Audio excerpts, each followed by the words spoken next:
کی قدر کرو، بات کرو، نہ کہ یہ کہو کہ سب لوگ گمراہ ہو گئے اور سوشل میڈیا گمراہ کر رہا ہے۔ اور عجیب معاملہ ہے کہ جو آپ کو غزہ کے اعتبار سے سوشل میڈیا پر ایمان ہے کہ غزہ کی تصویریں دکھاتا ہے، پاکستان کے اعتبار سے آپ کو الرجی ہے کہ سوشل میڈیا جھوٹ بول رہا ہے۔ اخبار سچ بولتے تھے، ٹیلی ویژن میڈیم آج سچ بول رہا ہے، آدھا سچ آدھا جھوٹ۔ میں خود عدالت میں گیا، میرے اوپر ATC کورٹ کے اندر جرم لگا ہوا تھا کہ میں بندوقیں سپلائی کرتا تھا، اور اس پہ گواہی کس کی تھی؟ پولیس والے کی گواہی تھی کہ میں خود جا کر استثناء سے وڈرا کیا۔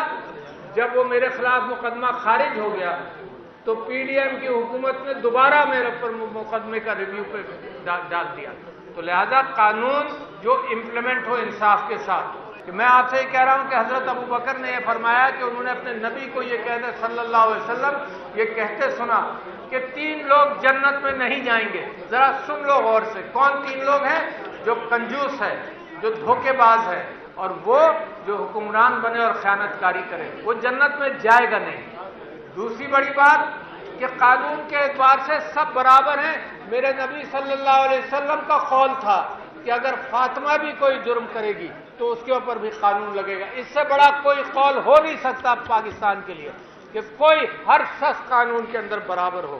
پھر قانون کی بالادستی کے حوالے سے حاکم اور عوام دونوں کو جب دھوکہ ہوتا ہے تو اس کے اوپر جنت حرام ہے حاکم کے اوپر۔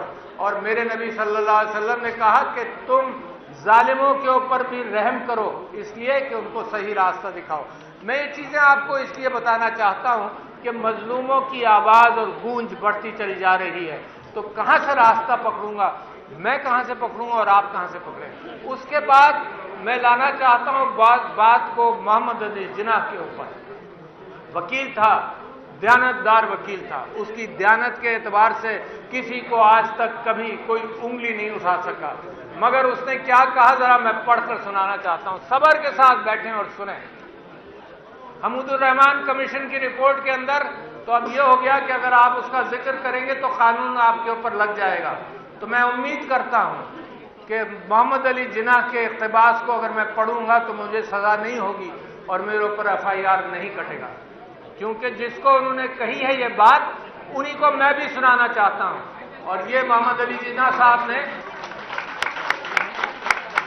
آرمی اسٹاف کالج کوئٹہ میں 14 جون 1948 کو یہ بات کہی تھی، ذرا غور سے سنو، اور میں انگریزی میں پڑھوں گا۔ انہوں نے کہا، جناح صاحب نے کہا کہ I want you to remember that the executive authority flows from the head of the government of Pakistan. کیا کہا؟ The executive authority flows from the head of the government of Pakistan, and therefore any command or order that may come to you cannot come without the sanction of the executive head. This is the legal position. Do not forget. سنیں غور سے، do not forget. اور اس میں برا مت مانے، ہر چیز کا آج کل برا مانا جاتا ہے۔ قائد اعظم نے کہا do not forget that the armed forces are the servants of the people. It was Quaid Azam who said it. میرے اوپر مقدمہ نہیں کرنا۔ You do not make national policy. It was Quaid Azam who said it about SIFC. You do not make national policy. It is we, the civilians, who decide these issues, and it is your duty to carry out these tasks with which you are entrusted. یہ کراچی کے سب سے بڑے وکیل اور ہندوستان پاکستان کے سب سے بڑے وکیل نے یہ بات کہی۔ میں آپ کو یہ بتانا چاہتا ہوں کہ ہم سیکھیں گے کہاں سے؟ اگر عمران خان صاحب نے حمود الرحمان کمیشن کی رپورٹ کو کہا ہے کہ پڑھو، تو کیا غلط بات کی؟ کمیشن آپ کا بنایا ہوا، کمیشن گورنمنٹ کا بنایا ہوا، کمیشن بھٹو صاحب کا بنایا ہوا، اور ایک دیانتدار آدمی جسٹس حمود الرحمان نے اس کمیشن کی روداد سنی اور رپورٹ لکھی۔ اور ایسے لوگ 15-20 لوگوں سے تو میں آج بھی واقف ہوں جو زندہ ہیں، جو گواہی دیں گے کہ ہم نے کمیشن میں کیا کہا، آج بھی زندہ ہیں اور گواہی دیں گے۔ اس سے قبل کہ ساری چیزوں کو دفنا دیا جائے وہ بھی موجود ہیں جو گواہی دیں گے۔ اور یہ بھی آپ کو بتا دوں کہ ایک دیانتدار جج تھے اور ان کے بیٹے اس وقت فیڈرل شریعت کورٹ کے چیف جسٹس ہیں، جسٹس حمید الرحمان۔ ان کے بیٹے چیف جسٹس ہیں فیڈرل شریعت کورٹ کے آج. تو لہذا بڑی آتھینٹسٹی کے ساتھ میں بات کر رہا ہوں. اور اگر عمران خان نے یہ بات کی ہے کہ حمود الرحمان کمیشن کی رپورٹ کو دیکھو اور پڑھو. اب ہوا کیا تاریخ کے اندر ہوا کیا؟ قانون کی تلاش. انسان کی تاریخ بہت پرانی نہیں ہے، 10,000 سال 8,000 سال، لکھی ہوئی تاریخ 6,000 سال، اس سے زیادہ پرانی نہیں ہے. سب سے پہلے بڑے بڑے لوگوں نے جب انسان نے اکٹھا رہنا شروع کیا، انسانوں نے کہا کہ قانون بناؤ. جانوروں سے جب وہ الگ ہوا تو اس نے کہا قانون بناؤ. Might is right, might is not right.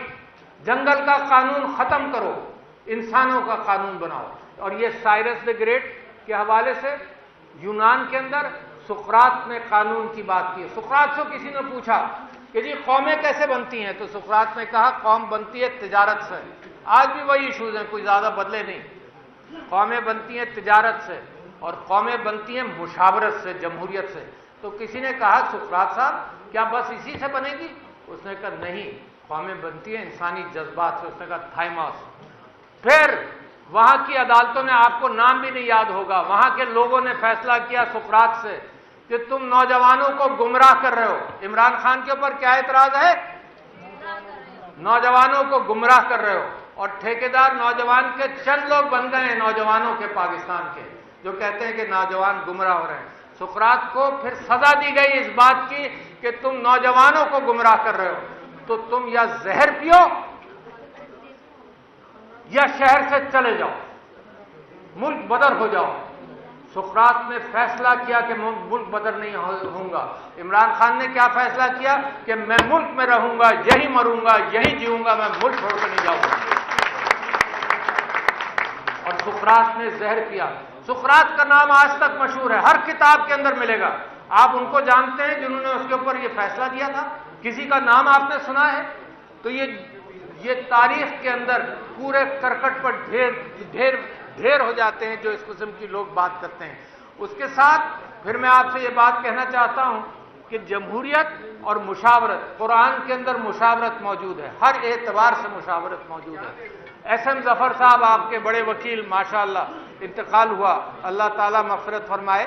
ان کی ایک کتاب ہے اسلام اور جمہوریت، اور اسلام اور جمہوریت کے اندر وہ ارتقاء کی بات کرتے ہیں. اور بہت ساری چیزوں کے اندر اجماع اس مسلمانوں کے درمیان کہلاتا ہے اجماع.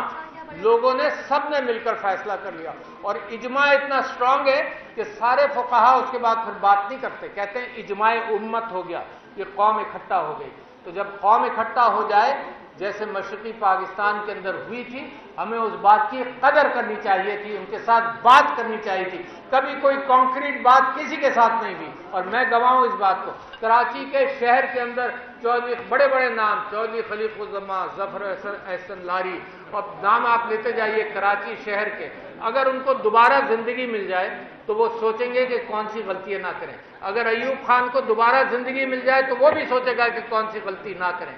اب جو ارباب اختیار ہیں ان کے پاس موقع ہے، اپنے ماضی سے سیکھ سکتے ہیں. اب حمود الرحمان کمیشن رپورٹ نہیں ہوئی تو کارگل کا ایک سانحہ ہوا ہمارے ملک کے اندر. میں نے لوگوں سے پوچھا، دونوں کا پوچھا، آج سے 4 مہینے سے میں پوچھ رہا ہوں ارباب اختیار سے کہ حمود الرحمان کمیشن رپورٹ پڑھی؟ جن سے میں نے پوچھا انہوں نے تو نہیں پڑھی. پھر میں نے کہا کارگل کے اوپر بھی ریسرچ کر لو. دیکھو آدمی کو اگر پتا چلے کہ فلانی طرف گڑھا ہے اور لوگ گڑھے میں گر چکے ہیں تو میں احتیاط کروں گا. یہ کیا طریقہ ہے کہ آنکھیں بند کر کے میں انکار کروں کہ نہیں میں نے پڑھنا نہیں ہے؟ یہ جو مینڈیٹ ملا ہے یہ اجماع امت ہے، اس معنی کرتے سیاسی اجماع ہے. اسی قدر کرو، بات کرو، نہ کہ یہ کہو کہ سب لوگ گمراہ ہو گئے اور سوشل میڈیا گمراہ کر رہا ہے. اور عجیب معاملہ ہے کہ جو آپ کو غزہ کے اعتبار سے سوشل میڈیا پر ایمان ہے کہ غزہ کی تصویریں دکھاتا ہے، پاکستان کے اعتبار سے آپ کو الرجی ہے کہ سوشل میڈیا جھوٹ بول رہا ہے. اخبار سچ بولتے تھے، ٹیلی ویژن میڈیم آج سچ بول رہا ہے، آدھا سچ آدھا پتہ نہیں کیا. میں تو دیکھنا بھی چھوڑ دیا، آپ لوگ دیکھ رہے ہوں گے، میں نے دیکھنا چھوڑ دیا کہ اس میں سچ ہے ہی نہیں کہیں.